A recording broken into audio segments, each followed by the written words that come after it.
first question is kind of just give me a little bit of overview about your time working in the Vatican, what you did there, and also your time working out here in Austin.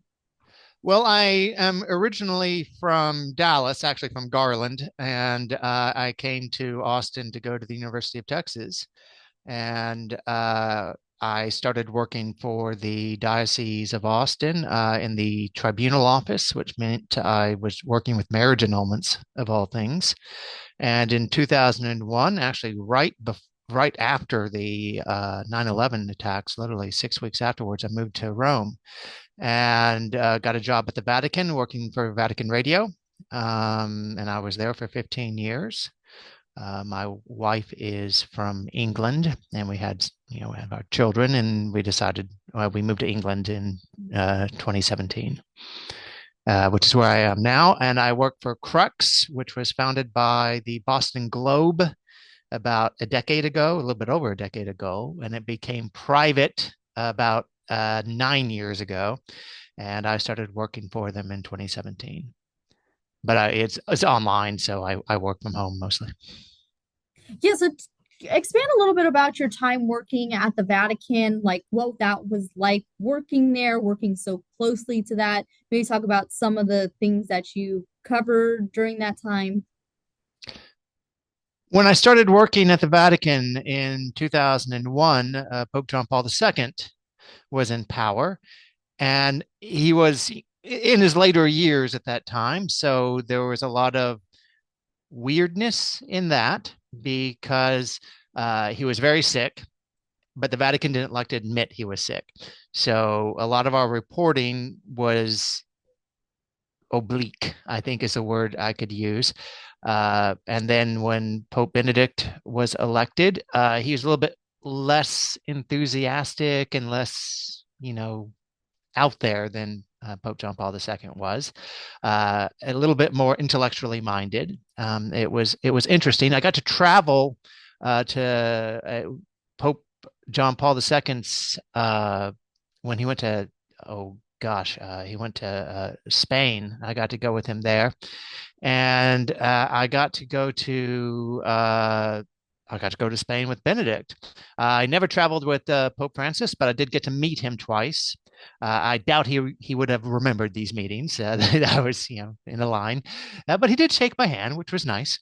And when he became Pope, it changed everything because, first of all, he did things without telling people. And sometimes we would be getting the news working for Vatican Radio, the official news source, after you guys would get it. We would be watching something, and it's like CBS says, and we're like, what? And that's how we would find out. And he would, he'd talk to journalists all the time. He would walk around sometimes, even in the city of Rome, which popes generally didn't do. And it was a much more active papacy. He liked to meet people. He liked to shake hands. He liked to speak off the cuff, which when you work in the Vatican, it was a horrible experience if you're a journalist working in the Vatican because you'd get these reports and then you'd have someone up top going, "Don't say that. Don't say that yet. Don't say that yet. We need to confirm it. We need to confirm it." And with with Pope Francis, well, he was telling journalists already, and we having to get permission to say something that was all over the news was a little bit frustrating. It's one of the reasons I left was because you stop being a newsman in that situation. And I just think that Pope Francis was someone who may have changed the way popes operate. And we'll find out if this was something that's just Pope Francis or if he's changed the papacy forever. And we'll find that out in the coming months. Yeah, so obviously today's news was kind of shocking for a lot of people in the Catholic community. So I guess what was your kind of reaction when you first heard about it this morning? Well, my first reaction was, why am I being woken up? Because it was the day after Easter, and Easter is a very busy period if you're covering Catholic issues, and so I was having a lie-in, And the door was opened, and my wife said, "Are you awake? Are you awake?" Because the Pope died. And I jumped up, and it kind of, it was a surprise because he met with, the vice president yesterday. He's been going around meeting people, but at the same time, last week I wrote an article about how the Pope is breaking all of the regulations that were put on him by his doctors to stay out of contact with people because they're germ factories. And he was shaking hands and going into public places and meeting people. And I actually wrote a column saying he is not taking his doctors seriously. So, I mean, I was surprised, but I feel like I shouldn't have been surprised because he obviously didn't care.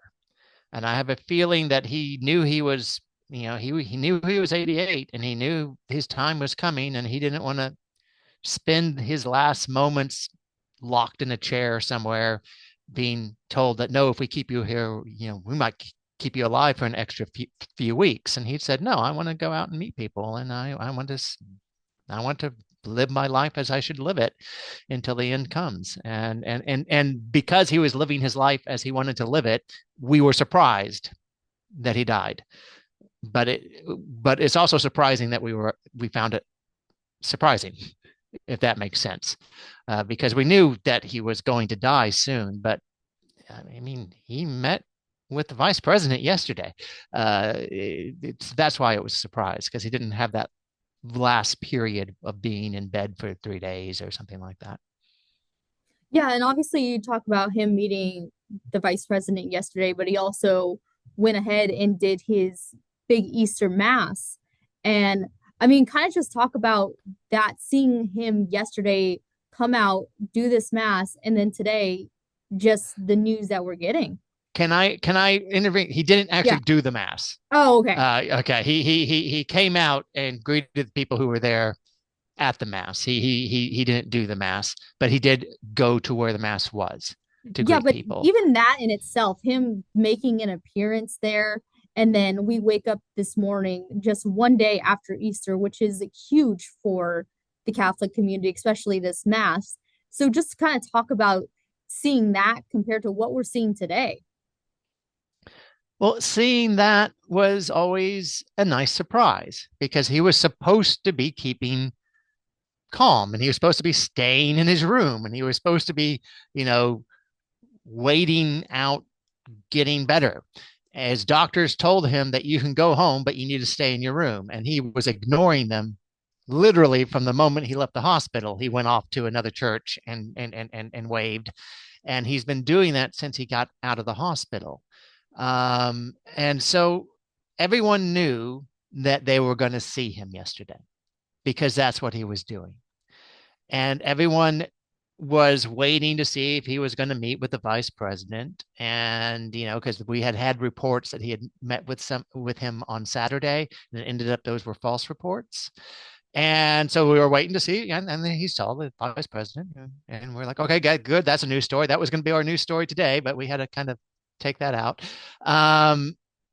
So it wasn't unexpected to see him yesterday. That's what we were expecting, and we were waiting to see what he did today.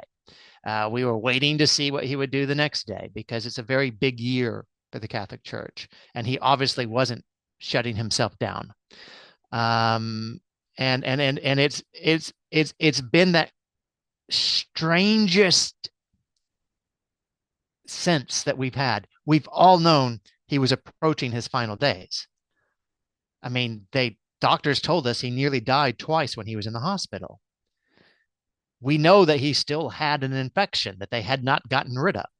We knew all of that stuff, but for some reason, we were not expecting him to die now, even though rationally speaking, it shouldn't be surprising. But it is surprising because he's been so active this past week. Now, obviously, as someone who did get a little bit of time working in the Vatican when he was there, and obviously just following his time, what are some things that you think he's going to be remembered by most, or some of the biggest things he's done as Pope? Well, the biggest thing he did was working for immigrants and refugees.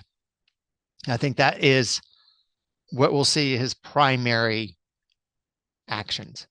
The very first thing he did, first visit he made as a pope, was to visit refugees in the south of Italy. Um, and he often spoke about it. It's what created what some would see as a conflict with President Trump, because he often attacked Trump's immigration views. Um, the other thing will be that he was more open to homosexuals than you would say John Paul II or Benedict were. And he was wrestling with the Catholic Church's views in dealing with homosexuality, because of course Catholics believe that that marriage is between a man and a woman, and that only married people should be having sex, and homosexuality being legalized, homosexuality being much more normalized in society, meant that the Catholic Church has to deal with that issue. And he was much more open than his predecessors. He met with gay couples. He allowed gay couples to ask for blessings. And I think for many people in the news, that was the biggest story. But for everyday Catholics, I think it was the immigration issue. Now, obviously, those were two big things. So I guess just going forward, obviously, those are going to tie into this question, but kind of what do you see as the legacy he's going to leave behind? Because obviously, he served for quite a while. Just what do you think people are going to, sorry, what do you think his legacy will be? His legacy is going to be how people see the Pope. Pope Francis moved out of the papal residence into a basically a group home that's in the Vatican that people use when they come to visit and do papal events and things like that. He didn't wear the fancier dress that popes often wear. He was, yeah, he had regular shoes on. He was very much not into the what you would, I don't know what's the word I'm looking for here. He wasn't really into being the visual pope that the world expects the pope to wear. He didn't wear the fancy hats. He didn't wear the fancy clothes, and he usually just dressed in white and walked around, shook people's hands, and brought some normalcy, to use that term, to the papacy. However, at the same time, he was very much in conflict sometimes with papal traditions in a way that would really trouble people. I'm not just talking about his views on homosexuality and things like that, but I'm talking about the fact that often if he worked at the Vatican, he did not want you feeling comfortable. He would say something and then do something that was completely the opposite. He would sit there and say, "Okay, we are not having women become priests. We are not having them become deacons." And then the next day, suddenly, we're having a new commission on women deacons, even though he said the day before it wasn't going to happen. And this meant people were often just wondering what they were supposed to do. I worked at the Vatican for 15 years. And never before did I see so many people just not know what they were supposed to be doing, because he would say one thing one day and then say the opposite thing the other day. And I think that's one of the things that people want to see changed. At least the leadership in the church wants to see changed. They want to know what the Pope is saying. They want to know what he is thinking. They want to know what he wants done. And right now, with Pope Francis, that wasn't always well known. Now, we talk about his legacy. We don't really know a pope's legacy until we see what the next pope does. Because at the end of the day, the pope is the pope. And if you repeat what the pope before you did, it becomes legacy. If you don't do what the pope before you did, It's no longer legacy. It just becomes something that once happened and isn't happening again. So we can't really view what his legacy is until we know who the next pope is. Yeah, and I guess one more question before I wrap up, because you probably have more insight into this than I do, but obviously now they're going to have to go through after this mourning period and they're going to have to choose a new pope.